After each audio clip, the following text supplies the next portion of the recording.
Okay, it's 6:15. We'll call this meeting to order. Before we get started, we need to clarify with Tom on Matthew. Could you come give us some update on that? What do you wanna know? And Miss Tracy said she can't hear you in the back of the ground.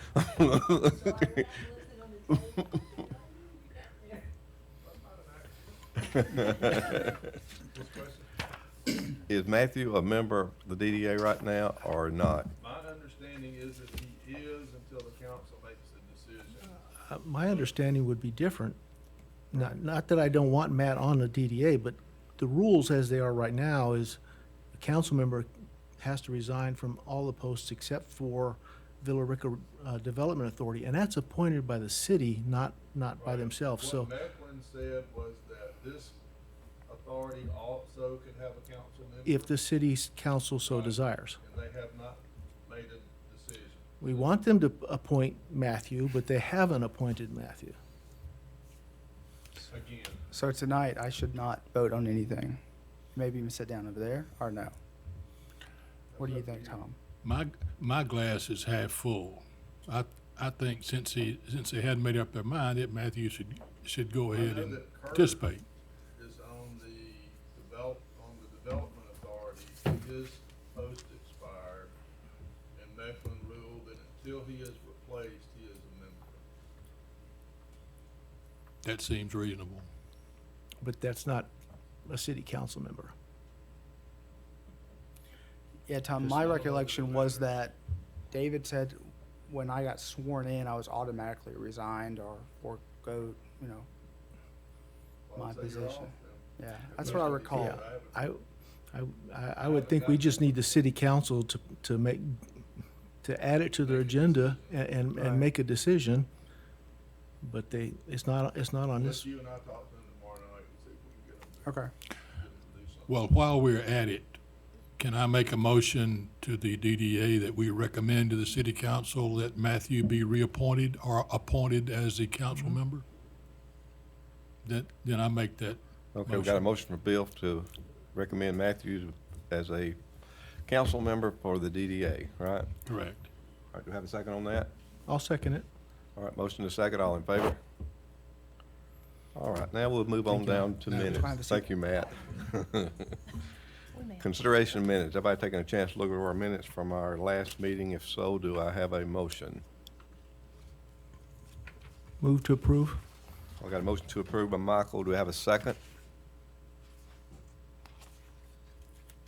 I'll second.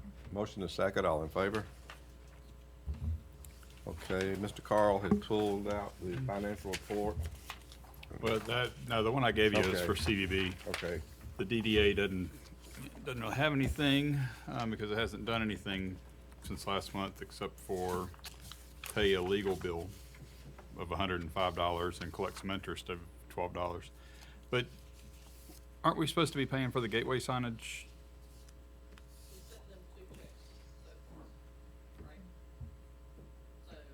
That's not on here. No, that's been previously. We haven't previously increased Oh, okay. and voiced the attorney. Okay, so there's still another payment to be made to them. the sign Okay. people. yeah. But hasn't, okay, because I thought we approved that a couple months ago. Okay, all right. So we've still got like 78,000 in the bank for DDA, but about 24,000, I think, is what we still owe on the signs. So that's going towards the signs. We got a couple of facade grants, I think we're in the process of doing. Two facade grants. Yeah, we have two of them. All right, we'll move on down. That's it. Okay. Any old business? All right, we'll move on down to number 5, new business. I'm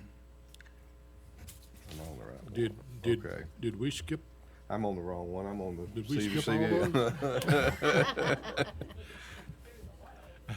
All right, we'll go back to old business discussion. We've already done one, right? That is out of the way. Yeah. Okay. But are we gonna talk about interviewing and, Yeah, I guess we need to, yeah.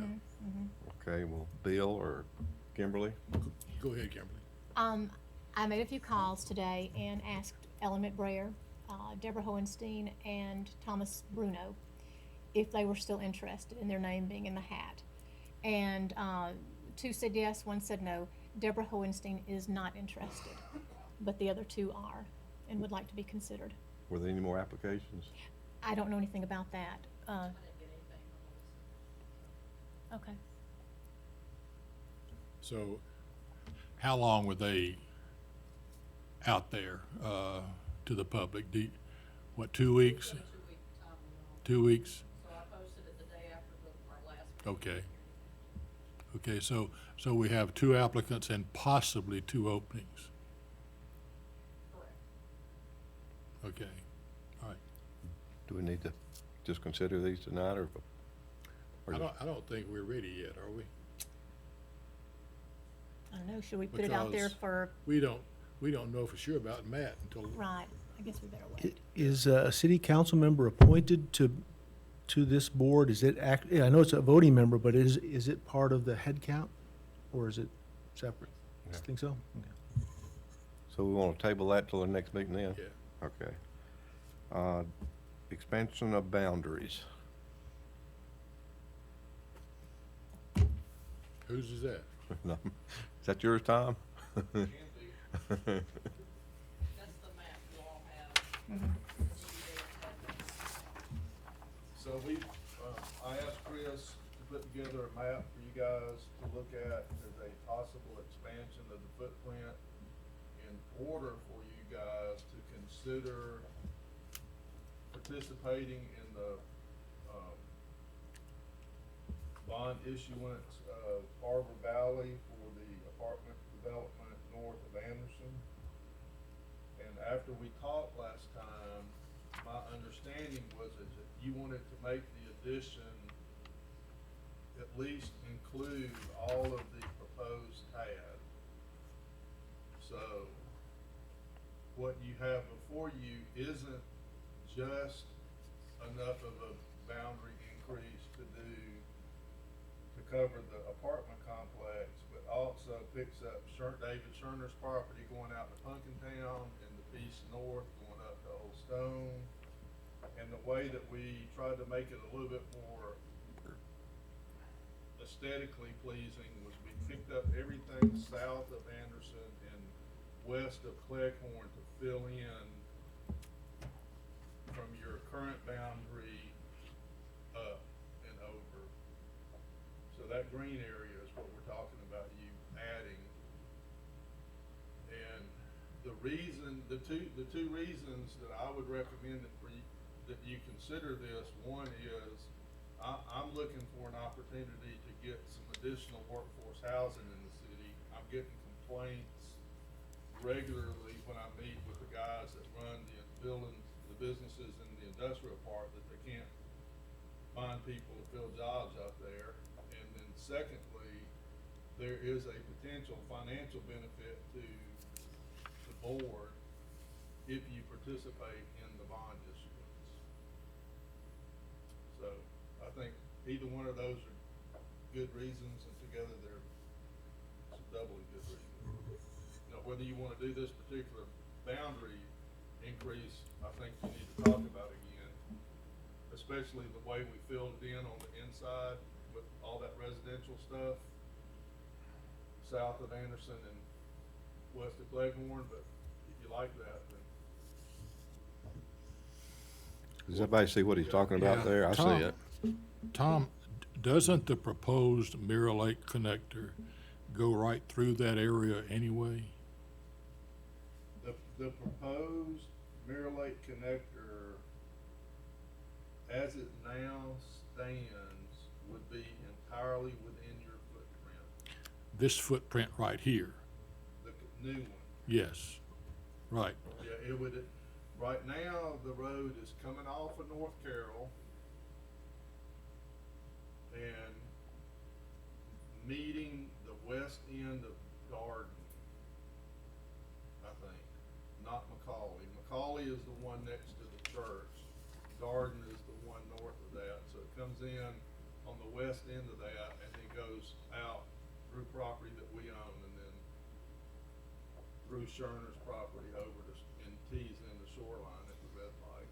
So The- that's proposed, and then the other piece would come off of that someplace, off of Anderson and go north up to Old Stone, near, sorta kind of where, the Southeast Trans proposed development is between the hospital and the library. So that it would cut the old Head Start piece of property, is that right? It'd be, what we're talking about with Arbor Valley is they own from the Billerica Housing Authority on the west, underneath the sewer lift station, on over to the Head Start property. We own the Head Start property. Problem with that piece is there's a creek in it, and so everything on the west side of the creek, they really can't use. And so we're talking about doing a land swap, then we could eventually pursue acquiring that Billerica Housing Authority property, because it's gonna be sold, I think, eventually. We could combine the piece west of the creek with that and have a developable piece. They would then have a bigger piece to develop, because they were initially talking about only doing like 160, 180 units, and I'd rather see it, you know, up at 200 or better for what we're doing. And then the road, the proposed road would tee from Darden, you know, on over to, on the east end of Darden, where it connects with Fleckmore, and on over the shoreline.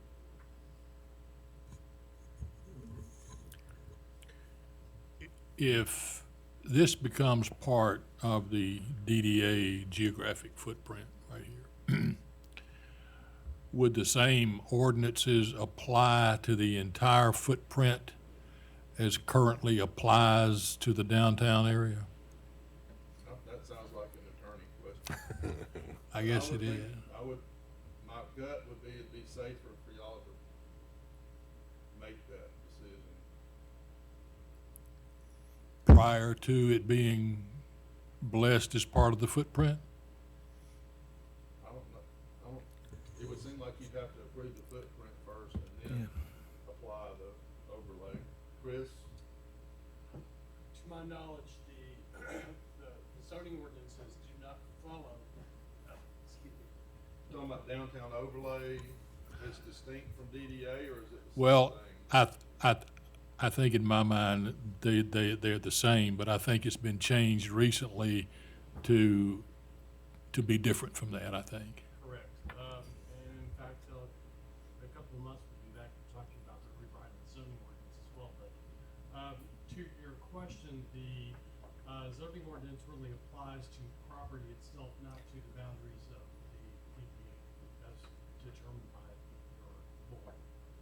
So if you change your board boundaries, it doesn't change the ordinance. The ordinance is still apply to those specific pieces of property. Well, what I'm getting around to, Chris, is that, I don't know, it's been 10 years or so ago. This predates you and predates Tom and predates most of the members of the DDA, probably, except for me. But we had a political brouhaha over billboards downtown. And the city at that time, and I am using that as a comprehensive term, that, you know, the city agreed to do certain things. Sure. That billboards would not be put downtown. And there were two existing billboards at that time which would be grandfathered in because of, you know, the legality of it. And would such an agreement, if it's in the ordinance, which I assume it is in the ordinance, but I don't know that, would such an agreement extend on out then to this extended DDA overlay? Yeah, with respect to the sign ordinance, it's kind of loud. With respect to the sign ordinance, it's a citywide ordinance. It's not specific to any specific district. There are in the new sign ordinance that we'll be discussing later, there are some additional sign requirements for the downtown district that are not currently in place. But as far as billboards go, that is a citywide ordinance that applies to every zoning district, not just the downtown overlay district. But in certain areas of the city, billboards are allowed. That's correct. Yeah, but in the downtown area, They're not permitted there. yeah, but what is that geographic boundary we're talking about? I believe that according to zoning, that the billboards are only allowed in your general commercial zoning districts, which would be along Highway 61. It may be some up by Mirror Lake Parkway, but generally they're restricted in location and would never be in a situation to come downtown again. So the ones that are existing would be grandfathered in, as you Right. said, but Sure. there would be no occasion where new billboards would be allowed in the area unless it was possibly rezoned for commercial. That's the only opportunity that they would actually be, and what I mean commercial, is general commercial, which is your highway commercial type of zoning districts. So this Mirror Lake connector we're talking about now that would run from downtown out to whatever that intersection is out there, that would be zoned as what, a commercial district? Until it is rezoned, it's going to remain rural development, which is basically unzoned, or a very low residential density. Once it is rezoned, and again, I don't want to preempt the discussion about the new sign ordinance, because that will definitely have an impact on that as well. The new sign ordinance with respect to billboards is a lot more restrictive than the current ordinance is. So, to answer your question, if they rezone something commercial, general commercial, along with the redevelopment of the road and redevelopment of the area under the current zoning, which will be changed out in November, so it's kind of a moot point, given that we don't expect the road to come in and everything can be redeveloped by the end of the year. So I'll try to address that in a little more detail when we Good. talk about the sign ordinance. but Okay, good. It should not really be an issue, and the current laws apply, they're in place and will remain applied Okay, until then. yeah. Yeah, we'll discuss that later. Okay? All right. Look forward to it. So do we still need a decision on the boundaries? At our last meeting, I recommended that we adopt the whole TAD area. Yeah. Simply because once the Mirror Lake once the TAD goes in and we find a developer, this housing development will make the Mirror Lake connector more feasible. And it'll also facilitate that road from Anderson Road up to Old Stone. Those two roads are gonna cause economic development in that area. Tanner's gonna spill over Old Stone Road, or Tanner affiliated businesses are gonna spill over it, down that road. Businesses will come in that wanna be in between Mirror Lake and downtown, so that's why I recommend we adopt the whole TAD area. Which I thought we did. I thought we did too.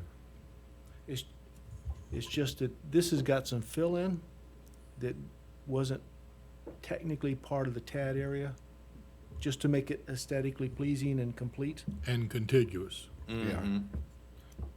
So south of Anderson and west of Cleghorn is what we're really adding, right? That's what it looks like to me. And that's essentially a residential right now, correct? All of it? Cleghorn Anderson is entirely residential except for two churches and a funeral home and whatever that thing is next to the Caffey building. There's like a WIC office or something. There's another municipal or quasi-governmental kind of thing there next to the Caffey building where the park is. So there's a couple of things that aren't residential, but not retail-ish commercial. The funeral home, I would consider commercial, but So we needed. primarily residential. So we needed approval for the new DDA and the TAD boundaries then, is that right? I think Tom is looking for us to approve the modified overlay. Yeah, the I don't particularly see a downside. Does anybody else see a downside to this? I don't.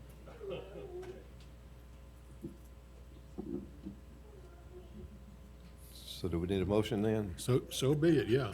So we got a motion from Bill to accept this map as presented. Have a second? I'll second. Motion and second, all in favor? So then you'll carry that to the city council then? Right. All Anything right. else? That's it. Thank you, Tom. Number 3, discussion of proposed sign ordinance by Chris.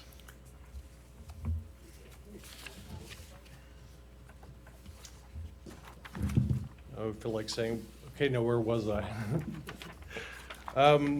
I started with the city back in February, and one of the things that I was asked to do first and foremost was to address our current sign ordinance, which the Director of Community Development had indicated was greatly deficient and causing problems with respect to developers being able to install standardized signage, as well as the burden it was bringing to the city council with respect to some, in case, unnecessary variances. So I was basically told, don't worry about the current ordinance, just write a new one. Because there wasn't enough to save in this one. And I would have to go back and agree with that sentiment. I've had situations, for example, a couple weeks ago, I had a sign company call me up wanting to do some signage in a strip mall up there at 61 and 78 for a cellular outfitter or provider, like a PC Metro or something like that. So they asked me, with respect to wall signs, for example, the current ordinance says 10% of the signable area. Well, is that the entire facade of the building, or is that just the parapet where the sign's attached? Well, it doesn't really say. The next question was, well, if we don't use our total on the front, can we add it to the side? Doesn't say. I said generally no, that's not necessarily appropriate. The next question was with respect to window signs. What is the restriction on window signs? It doesn't say. And okay, if you have a window sign and it's set back a certain distance from the window itself, is it considered a sign? Doesn't say. So needless to say, in addition to the downtown district, there are no specific ordinances that impact signage downtown, which puts us in a strange situation because when the Historic Preservation Commission issues a certificate of appropriateness for anything related to signage, they're just making stuff up, which really puts the city in a very perilous situation should an applicant decide to challenge us in court. So what the new sign ordinance does, and what it doesn't do, it does go from 20 pages to 60 pages. A lot of that, though, is because we've added a lot of rich graphics and design to the new ordinance to make it more aesthetically appealing, to make it easier to understand and kind of visualize. Nothing really changes as far as the procedural aspects of how, in the first 20 pages of this, more or less, that it outlines, what your sign standards are, generally speaking, what your application processes are, if you're applying for a variance, how that process works out, and it also addresses the definitions within the sign ordinance. So 2/3 of this is just standard procedural stuff, and it doesn't really change. The beauty of it, though, if you look at these pages here, and you compare it to the current signed ordinance that I provided copies of, or have been provided copies, and you look at, say, the last page, so that becomes that. It's a much more, well, you can actually read it without glasses on this version here. And also, very importantly, it really goes into greater detail on addressing temporary signs. This ordinance really doesn't. It talks a little bit about banners, but it throws it in with wall signs. It doesn't talk about, it talks a little bit about duration, but it doesn't really talk about, well, how do you treat different applications of different types of temporary signs in different districts? Something is going to be, downtown on the Rotary Club is going to be different from something that's going to be, south of 280 or south of 20 off of, in the rural lands where you might have someone with a temporary sign out there for a church or something. And also in the back, we have what we call Chapter 4, and that addresses minimum sign guidelines for downtown. And the reason why we wanted to make these guidelines and not standards is because you have such an eclectic mix of buildings that date from the late 1800s all the way through the 1940s, and one size fits all is not really going to work in a situation like that. So what we did was we provided guidelines that the Historic Preservation Commission can actually use as a grounds to help the city with respect to potential liabilities, make thoughtful decisions with respect to historic structure or signage that may be appropriate for a certain type of building. And that's about it. I have one last thing to say.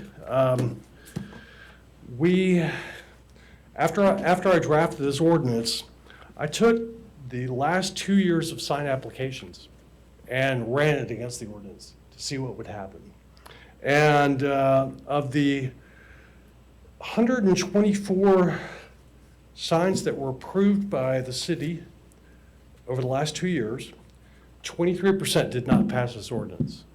So it's more restrictive. It makes more sense, but it really kind of cleans up some of the untidy applications that we've approved in the past. Many of those were actually banner applications that were not appropriately installed, or maybe they were there too long, or they were too big, or signs that were downtown that were not really kind of appropriate for the historic character of the buildings, like a channel letter sign, for example, or even the ones I feel more uncomfortable with are just these plain flat board signs that someone paints on that just really add no value to the aesthetic. So 23% of the applications that the city previously approved did not pass. And looking at the reason why they didn't pass, there are very defensible reasons why they should not have been approved, and why this ordinance is really needed, and how it is a better, what's the word I'm looking for? Basically, it's got more functionality to it to help us do our jobs as staff. So we just wanted to bring this to your attention. This is not something that you necessarily didn't need to make a vote on, but I did want to solicit your input. If there's any aspect of this that maybe you didn't feel comfortable with, or didn't understand, or just thought it was great, that's certainly wonderful too. But just wanted to give you guys an opportunity to have a discussion, or if you wanted to email me your thoughts. I've actually met with 2 of the planning commissioners in person already over the last few weeks to get their input. And of course, we certainly encourage anyone's input that may potentially be affected by the ordinance. I didn't receive mine till today. There's no big rush on this. Well, No, there's not. This goes to the planning commission next month, and we'll go to the city council hopefully in June. So we've got time Yeah. to make adjustments, and Gives a what lot. I hope to do is all the information that people are providing to me, I put in sort of a red line draft copy. And when we get to the city council, I'll say, this is what your public input was, and this is what has changed or been, stricken from the document based on public input. So, there's just a lot to go over. yeah, well, I tell you what, 60 pages. Yeah. When the zoning ordinance comes later this year, just to look forward to, that's about 400 pages. Any questions from Chris? I got a couple of comments and questions, Chris. Sure. Will you be responsible for enforcing this sign ordinance? Yes and no. Basically, what this is a tool for is new signage. There is an aspect of this where any non-conforming signs will be grandfathered in, but they need to be registered with us as we notify property owners that they are out of compliance.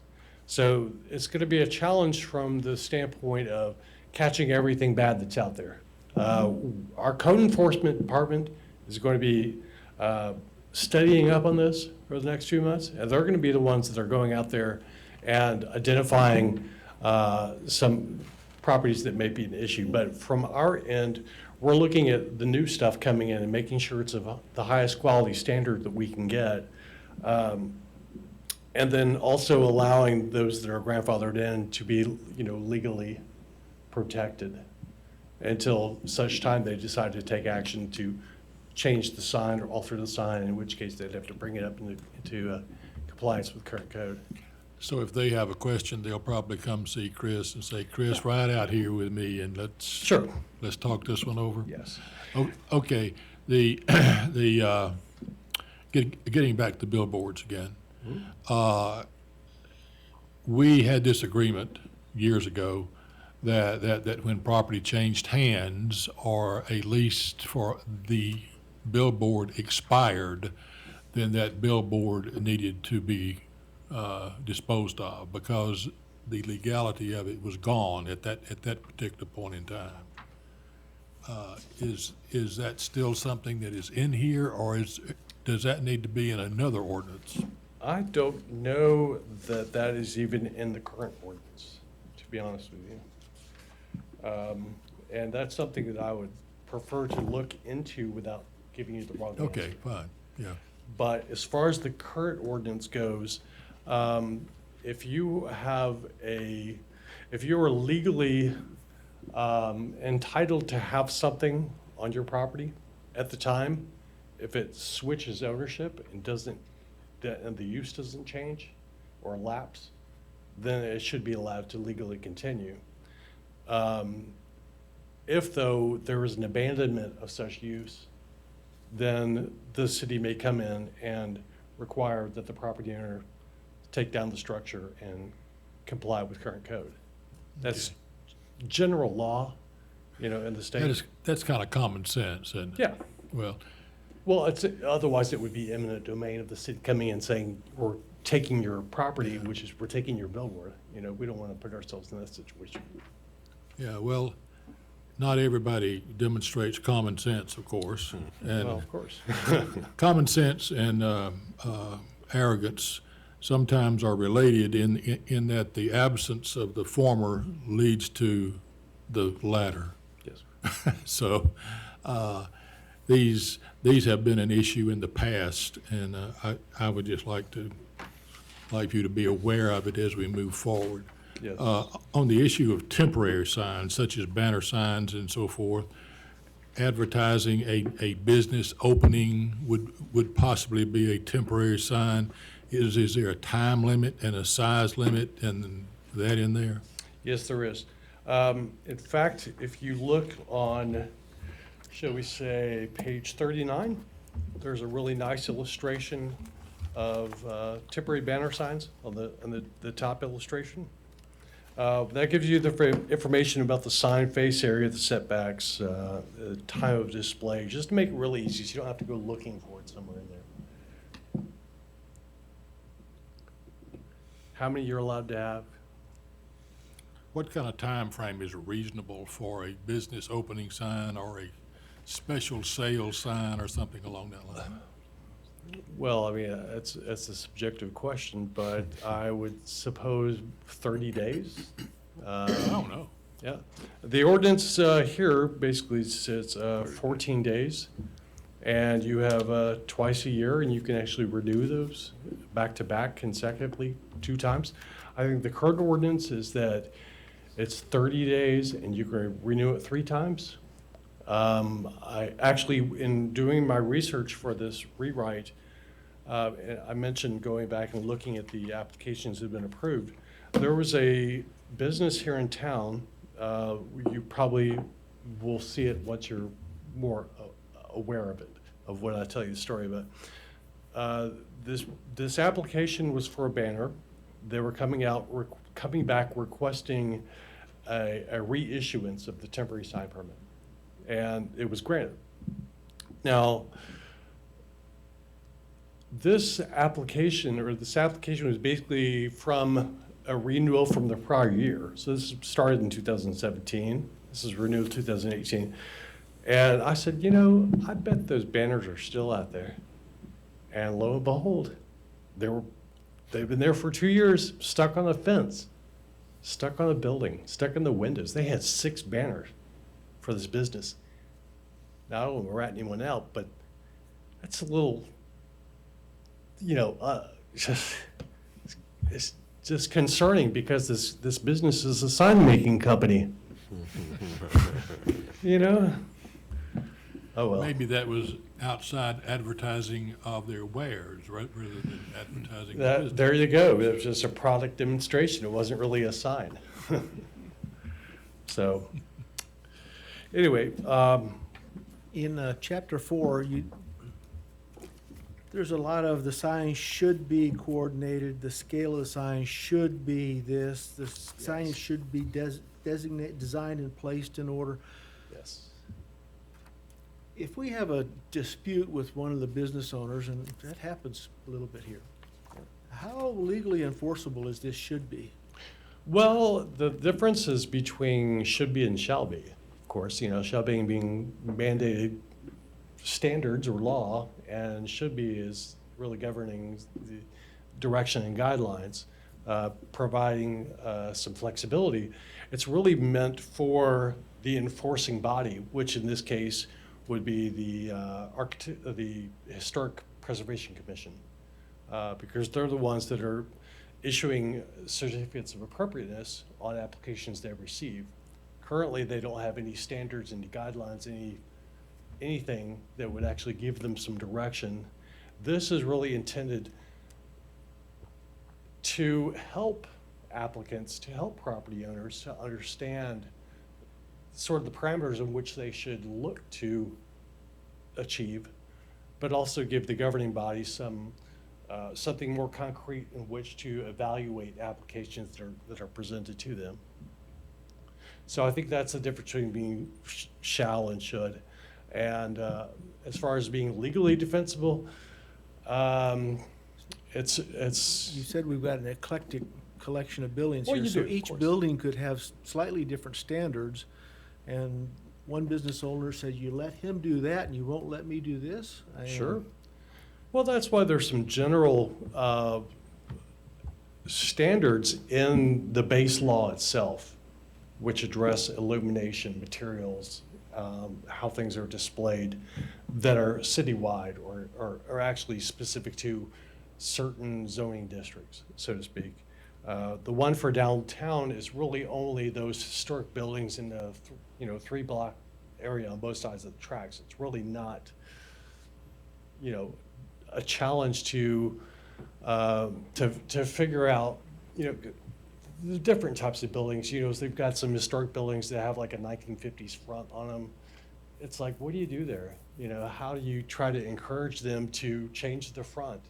If you already approved a 50s type sign and they decide to go back to a more historic look and they want to keep the sign, how does that work? It's about 8 months ago, we had a knockdown drag out between a business owner and historic preservation Oh, yeah. here in the city council. That was the infamous green awnings. So I've heard. Yes. I didn't want to name Seems names. like I remember that. Well, that's unfortunate. I could talk for hours about this, but I'm gonna. Any more questions from Chris? I think if I could. Is there a fee for a sign? There is a permit fee then? Yes, there absolutely is. And that is established by the city council on a regular basis, and that information is actually, one thing that, if you look at this old ordinance, you've got your fee structures in this section. If these change, We don't want it stuck in this ordinance, because then we have to go back and change the ordinance, bring it back to the planning commission, back to the city council on something that's already approved on the council level from the top, since they make that decision. So what we do is we have a fee structure, basically an ordinance that's adopted every couple of years or so that establishes all the fees for all the categories of services in the city. And that would also cover fees for signs. But the current one, which is on whichever page it's on here, page 314, does outline what our general fees for sign services are currently. Any more questions? Just a comment, at page 47, there's a C with nothing next to it at the bottom of it. It's like you went from C to D and forgot to Page fill in C. 47. Yeah. I just happened to notice it as I was flipping through it. Excellent, thank you. Mhm. I'll look into that tomorrow. It may be that it's just. It's just a formatting thing as it went to the next page. Exactly. Or it could be like you just had an extra, you know, Mhm. Yep. line in there and it automatically numerated it. Thank you, Chris. Thank you all for your time. Appreciate it. Okay, move on to item number 4, update on wayfinding gateway sign. That must be Miss Janet. So the Community Development Director, Bobby Elliott, myself, a representative from the DOT, and Jeremy Dukes, who's the street supervisor, met to discuss the signage and where they would be marking. So we just want to get clarification from the DOT that when we do start marking, and Jeremy's group will be marking these, that we're placing in the right direction. So we got clarification that how we want to mark them is accurate. So within the next week or two, Jeremy's crew will start marking the wayfinding and the gateway signage for them to put up. I do want to mention real quick, Michael Young graduated from his basic training. This University of Georgia is probably burning a hole through my finger, Mr. Taylor, as you know, Tech fans. But Just don't even show it to me. yeah, so thank you, Michael, for taking that, April 12th in Athens, and hopefully we'll have some more people sign up for that class. So I'll have that. All right, thank you, Janet. Got a question before you sit down, Janet. Yes. Have we secured the locations for these things yet? Wayfinding? Is it wayfinding or? Yes, there's like 19 of those, so yeah, they've already been marked. They just Gateway. got to actually go out at the street department and physically mark them. Talking about gateway. How about Gateway? Yes. That was in something you guys approved before my time. There's 4 that you paid for. Yeah, but the locations, wasn't there an issue about gaining access to the property to put those down? Yes, so that would be something I think that Bobby, I think, is going to reach out to them about. We discussed it, something with the city council. I think there was a situation where we might be purchasing, the city might be purchasing one of those areas where one of those gate lines is going. So that's kind of an ongoing thing, but certainly they're going to start marking the wayfinding, which there's quite a few of those. Yeah. So that will be step 1, to do that first, because Okay. there's like 19 or 20. Okay, thank you. Okay, update on downtown merchandising display regulations. That's mine, I guess. I continue to get complaints from both merchants and property owners downtown about display of merchandise. And this goes back to what I said a while ago about common sense and arrogance. You know, when nobody shows common sense, a lot of times they will show arrogance instead. And I just wondered, we have requested that the city council consider coming up with an ordinance to address that. And I would just like to know if any effort has been made thus far, and if so, where is it?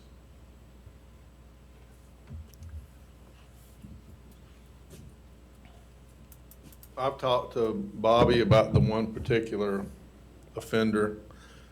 We've had not only problems with merchandise out on the front of the store, but also putting a crosswalk sign in the middle of 78. So we called DOT about that, and they removed that. But Chris is working on zoning. Bobby is pretty much waiting on him to finish before we bring anything else new. We're trying not to bring text amendments to council more often than we need to right now because of the process we're in. So I guess what I need to hear from y'all is whether you want us to try to do something earlier rather than later, and it coincide with what we're doing citywide, if you want to address this one issue, because I'm not pushing him right now, because Bobby's got more than he can say grace over right now. And Chris and Ron are still, even though they're on board, Bobby's still doing a lot of the day-to-day stuff because Chris has been tasked with signs and zoning. And Ron has spent a bunch of time with HPC on the registry issues. So it's not a happy group right now.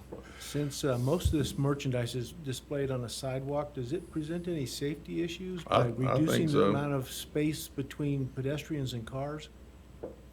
Then that Well- would tell me that if there's a safety issue, you'd want to address that sooner than later. If it was just unsightly but not unsafe, then Yeah. you take your time. So what we've done as far as enforcement has been more through DOT because it's their road than we have, like if it was downtown in the city sidewalk. Of course, some of these are downtown and city sidewalks. Well, one of them, but the newer offender,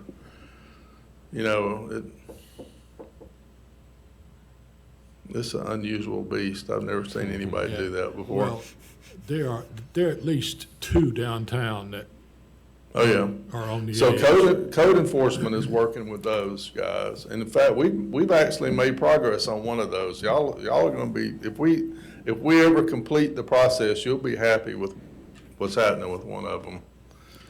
And everybody will say, man, it's about time, Yeah. because it's Well- been going on a long time. Yeah, well, like I say, I've been getting a lot of complaints, like I could go up there and make a move it all, but that's not the case with me either. But it is something that we need to look at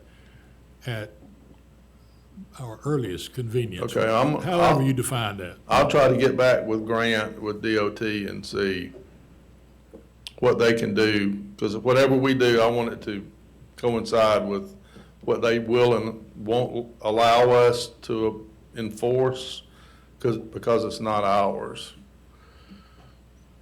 It's not our right of way.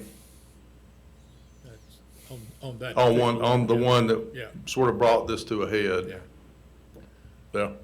okay. Any more questions from Tom? Thank you, Tom, again. Discussion of potential grant policies and guidelines. Sure. I've downloaded the community development grant PDF that Janet put out there, and I've started modifying it. I'm not finished yet. One of the things I'm looking at is I probably need to talk with Sharon to make sure I'm absolutely clear on what CVB money can be spent on, that grant money. Because there was, in the Main Street Advisory Board meeting, there was some questions about, exactly whether that money was only for advertising or whether it could have paid for the facility to host an event that would bring tourists and visitors to the city. So I was working on, what the money can be spent on and make sure I get that right in the application form. I You're know talking about we just- CVB, Right, CVB, but because I'm we're in using DDA Janet's. right now. Oh, well, Yeah. the only grant we did was CVB. Mm-hmm. But we're DDA right now, so that's actually I think that got put on the wrong agenda. Yep. So we revisit this if we have to. We'll revisit that in the next meeting. So remember what you said, so you can say it again in the next meeting. All right, moving on down to new business. Discussion of May meeting date. It falls on Memorial Day. You missed one. You missed one. I think you may be looking at an old agenda. Maybe you Okay. don't have- What is it? Discussion on visiting business owners by members, Yes. number Oh. 7. And that would be me. That's the revised one, okay. Okay, Kimberly? Well, we talked about the DDA having more of a presence with our downtown business owners. And Janet sent me a list of all the businesses and the addresses. So what I did was, I split these up 6 ways. I don't know if we need to wait on, you know, the 6th or 7th person to be on board and re-divvy these up. But right now, if we did it with 6 members, we would have about You gotta buy it. we would have about 15 businesses to visit each. Yeah. It's gonna be hard for me to take off time to go out and do 15 or 20, or how many we've got to do. Well, if we've got like, I think we're gonna go by the quarter, do you think you could do it in 3 months? Maybe, You know, 15 or less people in 3 months? probably so. Okay, so my question is, do we split them up now and have a month's jump on this? Or do we wait till we fill all seats and then split them up? What do you guys think? Is there any geographical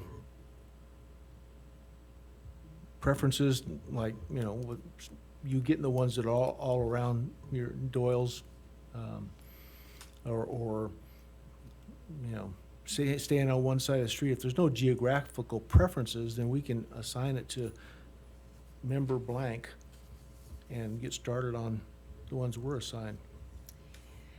What I did was, I just kind of looked at these, and we don't have to do it this way, but like Carl's business, I thought I would just go ahead and give him the one that has his business on it. And you would have the one that has your business on it. Bill, I gave you one that had, I think, Caliber 1 on it. So I tried to do that. But, you know, it's, I don't think this is, how is this listed? It's, the addresses are all over the place, so I know it must be, Just took the list and kind of yeah, sent them. okay. So right now, it's not, you know, everybody on West Montgomery or everybody on South Carroll, it's everywhere. Is that the entire city that you sent out? No, Downtown district, Just the DDA district itself? well, Main Street district. Oh, the Main Street district. Okay, so that's a pretty small district. You can walk from one to the other in no time, but the time is taken in talking to these folks and having a meaningful conversation. It would make more sense though if it was geographic, because I mean, where I am, yeah, I'm looking at the list there. Yeah. I mean, you've got me all over and all of them are downtown. like that. And, you know, that means, yeah, Never, where it'd be a whole lot easier if it was, you know, the few blocks around me. when I started, the list was just, that's just the list that I was given. So I don't know who put it together, how long it's been together. That's just how it. Well, I live It's five in miles Excel. out, Carl. Mm-hmm. I Well, live then- 5 miles out. That's a We long can way to put you town. anywhere then. That's, Do we want to study this and kind of do it geographically then? I think that would make, I mean, that would make it easier for you. Me, yeah. Yeah, I mean, because I'm looking at this, I'm thinking of where we are.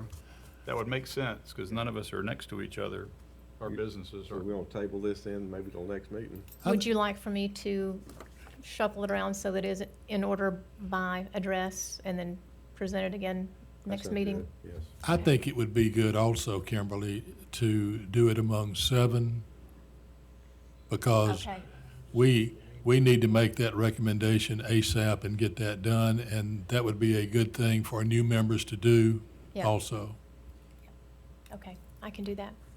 Basically, when Main Street businesses join, we didn't put it in any sort of order, we just added it to the list, because we have a lot of businesses, so. 127 are. Okay.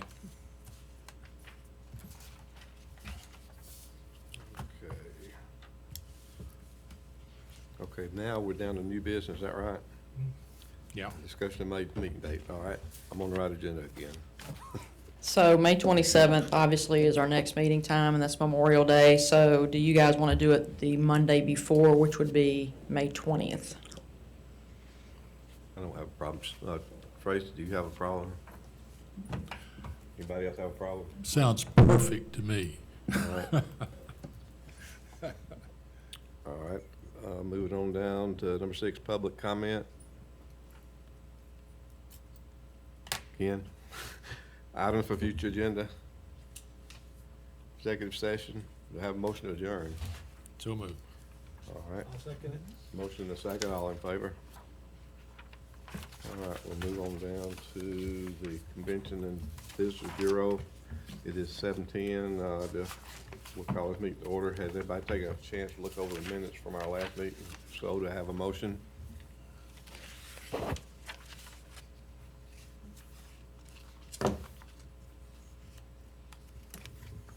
Move to approve the minutes. All right, got a motion to approve by,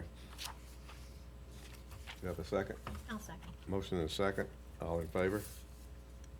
Now we'll look at Mr. Carl's financial report. Yeah, that's the one I gave you the sheet for. Let me find mine.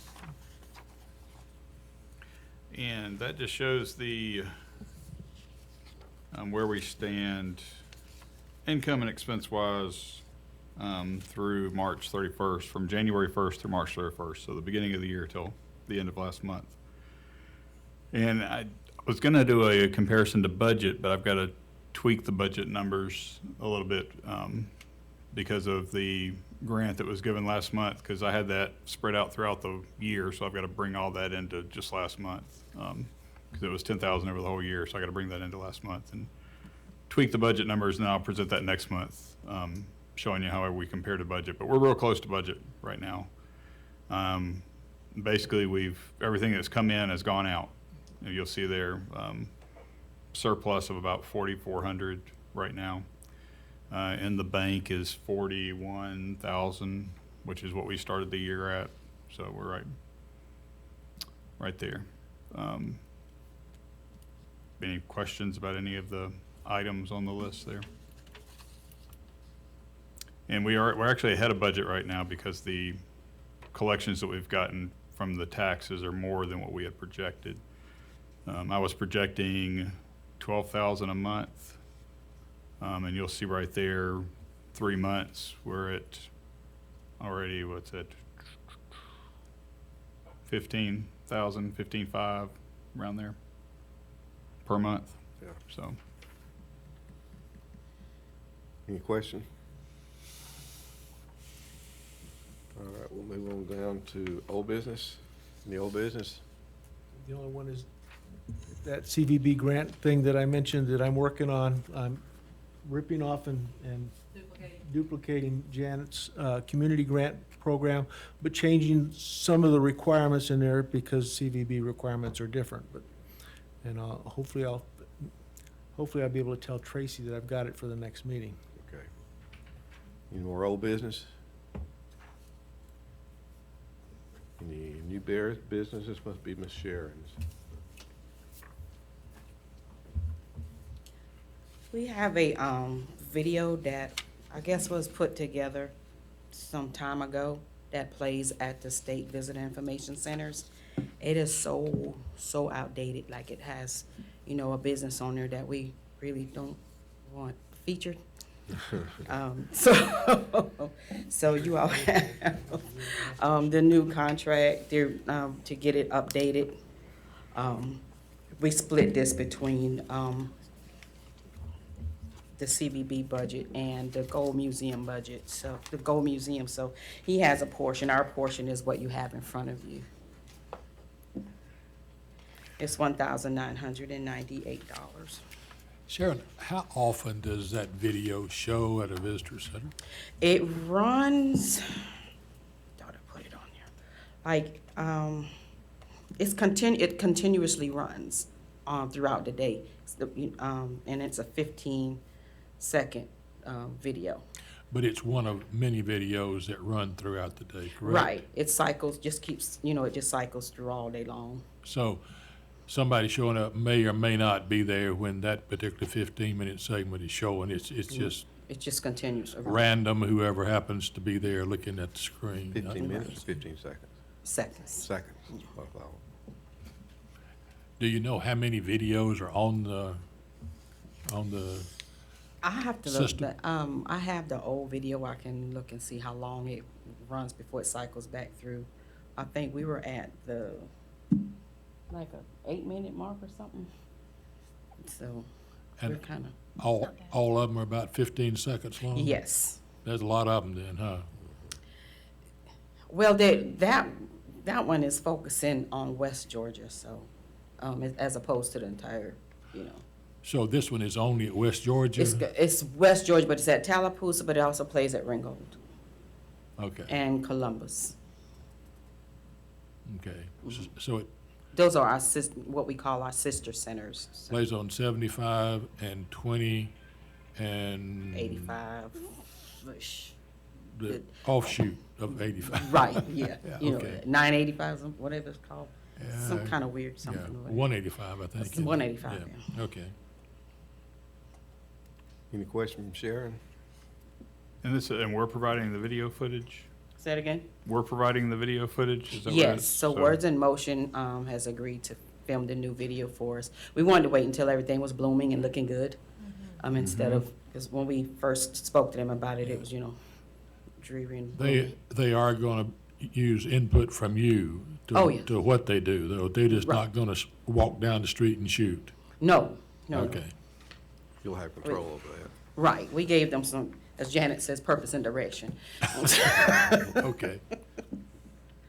Make sure that what's currently on there doesn't happen again. Yeah. we just- Any questions for, You made me want to go see it now. I make a motion to approve this $1,998 to redo the video package. got a motion from Carl to have a second? I'll second. Motion and a second, all in favor? Everybody. Okay, is that it, Sharon? I have something to read to you all from public comment from Councilwoman McPherson. This was given to Alisa today, and asked if we would please pass this along to the members of the Billy Ricker Convention and Visitors Bureau. I have a concern I would like to express to you, the VRCVB, regarding the discussion and vote to give funds to the VR Arts Coalition. I can only speak for myself as a council member, but I am not alone in my opinion. While I am very supportive of this group, I believe there is a problem with participating in the discussion and vote for an item for which you may have a vested interest or are too closely related with family members who are part of the group. We have to be very careful to avoid even the appearance of a conflict of interest. This can easily happen with people not even being aware of thinking about it and having no nefarious motives and just wanting to do a good thing. Please take this as just a concern and not any type of accusation or purposeful wrongdoing. I am available if anyone wishes to discuss this further. Sincerely, Leslie McPherson. Any question, That's comment? all I have. All right. All right, down number 7, items for future agenda. Number 8, executive session. If not, do I have a motion? Adjourn. I'll Adjourn. second that. Motion and a second, all in favor?